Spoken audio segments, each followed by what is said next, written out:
வணக்கம். நான் உங்கள் வாசு. வாசுவின் தமிழ் இன்ப சொன்னுக்கு உங்களை வரவேற்கிறேன். இன்னைக்கு நம்ம எதை பத்தி பார்க்க போறோம் அப்படின்னா, மத்திய அரசோட PM கிசான் திட்டத்தின் மூலியமா ஒவ்வொரு விவசாயிகளுக்கும் வருடத்திற்கு ரூபாய் 6,000 ரூபாய், ரெண்டாயிரமா 3 தவணைகள் வருடத்துக்கு 6,000 ரூபாய் ஒவ்வொரு விவசாயிகள் அக்கௌண்ட்லையும் மத்திய அரசு நேரடியா அவங்களோட வங்கி கணக்குல வரவு வைக்குது. அதை பத்தின முக்கியமான தகவலை தான் நம்ம இன்னைக்கு பார்க்க போறோம். இது வரைக்கும் 21 தவணைகள் விவசாயிகளோட வங்கி கணக்குல வரவு வச்சிருக்காங்க. 2019 பிப்ரவரி மாசம் இந்த ஸ்கீம் தொடங்கினாங்க. மத்திய அரசினால நேரடியா ஒவ்வொரு விவசாயிகளோட அக்கௌண்ட்லையும் இந்த தொகையானது செலுத்தப்படுகிறது. இதுவரைக்கும் 21 தவணைகள் ஒவ்வொரு விவசாயிகளோட வங்கி கணக்குலையும் வரவு வச்சிருக்கோம். இப்ப நம்ம 22வது தவணை பத்தி தான் பார்க்க போறோம். 22வது தவணை வைக்கிறதுக்கு முன்னாடி நமக்கு ஒரு சில இன்ஃபர்மேஷன் சொல்லியிருக்காங்க. 22வது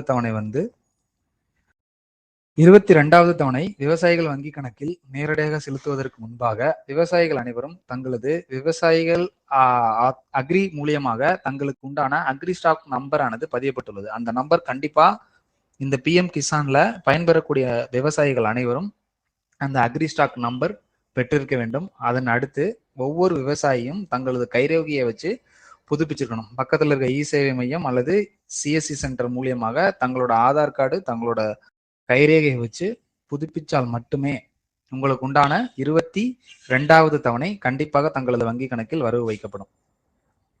இதுவரை விவசாயிகளுக்கு 21 தவணைகள் தங்களது வங்கி கணக்கில் நேரடியாக வரவு வைக்கப்பட்டுள்ளது. 22வது வங்கி கணக்கில் வரவு வைப்பதற்கு முன்பாக தங்களுக்கு உண்டான இந்த 2 வேலைகளையும் நீங்கள் செய்தால் மட்டுமே உங்களுக்கு உண்டான தொகை வரவு வைக்கப்படும் என மத்திய அரசு ரொம்ப தெளிவா சொல்லியிருக்காங்க.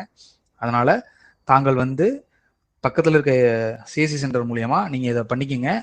அக்ரி ஸ்டாக்ல நம்பர் ரெஜிஸ்டர் பண்ணாங்க பக்கத்துல இருக்க அக்ரி ஆபீஸ்க்கு போயிட்டு நீங்க அவங்க உங்களுக்கு ஏரியாவுக்கு உண்டான அக்ரி ஆபீசரை பார்த்து அக்ரி ஸ்டாப்ல ரெஜிஸ்டர் பண்ணிக்கங்க. பண்ணா மட்டுமே உங்களுக்கு 22வது தவணை கண்டிப்பாக வரும். 22வது தவணை பிப்ரவரி மாசம் 10ஆம் தேதிக்குள்ள உங்களுக்கு உங்களது வங்கி கணக்கில் வரவு வைக்கப்படும் என மத்திய அரசு தெரிவிக்கப்பட்டுள்ளது. மேலும் நம்ம சொன்ன தகவல் உங்களுக்கு பயனுள்ளதா இருந்துச்சுன்னா நம்ம சேனலை சப்ஸ்கிரைப் பண்ணிக்கோங்க, பெல் ஐக்கனை கிளிக் பண்ணிக்கோங்க. நன்றி. உங்களோட கருத்துக்கள் ஏதாவது எங்களுக்கு சொல்லணும்னு நினைச்சீங்கன்னா கமெண்ட் பாக்ஸ்ல மறக்காம கமெண்ட் பண்ணுங்க. தேங்க்யூ.